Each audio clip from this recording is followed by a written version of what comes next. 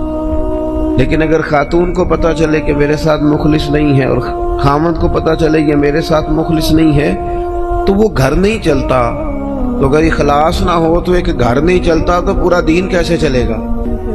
اپنی زندگی میں، اپنے مزاجوں میں اخلاص بہت ساری ہماری پریشانیوں کا سبب ہمارا دکھاوا ہے. اور میں نے دیکھا ہے یہ جو دکھاوا کرنے والے ہیں بیچارے، یہ بڑے ڈسٹرب لوگ ہیں، ذہنی طور پر شدید پریشان لوگ ہیں. دکھاوا کرنے والے بیچارے بڑی تکلیف میں ہیں کہ دیکھو یار میری فوٹو نہیں آئی.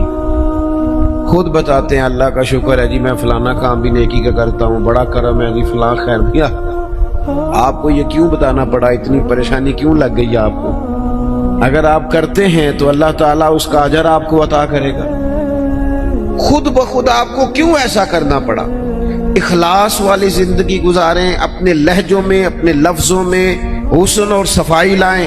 دیکھیں نبی پاک صلی اللہ تعالی علیہ وسلم نے فرمایا قیامت کے دن کچھ لوگ بڑی نیکیاں لے کے رب کی بارگاہ میں حاضر ہوں گے، ان کے پاس بڑی نیکیاں ہوں گی، لیکن اللہ فرمائے گا تم نے نیکیاں تو کی تھیں پر کی تھی لوگوں کو دکھانے کے لیے. اب اس طرح کرو جن کو دکھانے کے لیے نیکی کی تھی انہی سے جا کے اجر مانگو، میرے لیے کی نہیں، لہذا ان سے اجر مانگو جن کے لیے تم نے نیکی.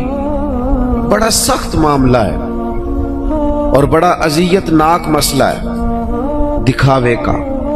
یعنی کوئی بھی آپ کام کریں، آپ کسی کے شاگرد ہوں تو مخلص ہوں، کسی جگہ ارادت مند ہوں تو مخلص ہوں، کسی جگہ استاد ہوں تو مخلص ہوں، کسی جگہ آپ کی ذمہ داری تعلیم و تربیت کی ہو تو مخلص ہوں. اگر اخلاص نہیں ہوگا تو پھر ریاکاری کا سادہ ترجمہ اداکاری ہوتا ہے. پھر اداکاری بندہ کتنی کو کرے گا؟ تھک جائے گا. آپ مخلص ہو کر اپنا کام بھی صحیح کر کے کریں اللہ کی رضا کے لیے. یہ رشتہ داروں میں زیادہ لڑائیاں کیوں ہوتی ہیں؟ سارا چکر پروٹوکول کا ہے، مجھے آگے نہیں کیا، میرا نام نہیں لیا. اگر اخلاص ہو جائے نا یار میں نے اللہ کی رضا کے لیے صلہ رحمی کرنی، تو پھر تو میرے نبی پاک نے فرمایا جو تم سے توڑے اسے جوڑو، جو تمہیں محروم کرے اسے عطا کرو. پھر تو انداز اور ہو جاتا. اخلاص جو ہوتا ہے وہ اصل ہوتا ہے، اخلاص جو ہوتا ہے وہ حسن ہوتا ہے. اور نبی پاک علیہ السلام نے فرمایا مخلص ہو جاؤ، خالص ہو جاؤ اللہ کی رضا کے لیے، تمہارا تھوڑا عمل بھی تمہیں کفایت کر جائے گا، تھوڑا عمل بھی تمہارے لیے زیادہ ہو جائے گا. مخلص ہو جاؤ، تھوڑا عمل بھی فائدہ دے گا. لیکن اگر اخلاص نہیں تو پھر تو انسانی زندگی انتہائی کٹھن ہو جاتی ہے، وقت گزارنا مشکل ہو جاتا ہے. مخلص ہے نا جو بندہ تو وہ سادہ بھی ہے، جو مخلص ہے وہ چھپا ہوا بھی ہے. اور حضور نے فرمایا اسے مبارک ہو جسے تھوڑے لوگ جانتے ہیں. وہ بندہ ویسے ہی انفرادی ہو جاتا ہے. اخلاص اپنی زندگی میں، اپنے معاملات میں، اپنی روٹین میں. اس کو میں نے ایسے لوگوں کو دیکھا جو ٹیچر ہیں کسی ادارے میں، خود پتہ چل جاتا ہے انہیں کہ یار یہ بچہ کمزور ہے، غریب ہے، اس کے ماں باپ زیادہ اخراجات قبول نہیں کر سکتے، اٹھا نہیں سکتے. تو میں نے دیکھا ہے کہ وہ استاد سب اپنی جیب سے اس کا خرچہ دے رہے ہوتے ہیں. یہ اخلاص ہے. اگر مخلص ہو جائیں، منتظمین، معاونین، تو بہت سارے بچے جو تعلیم سے رہ جاتے ہیں وہ نہ رہیں، وہ پڑھ جائیں. ہم اگر مخلص ہو جائیں، اخلاص ہو جائے تو ہم بہت سارے لوگ ایسے ہوتے ہیں جن کو ساتھ لے کے چل سکتے ہیں، ان کے کاروبار سیٹ کرنے میں مددگار ثابت ہو سکتے ہیں.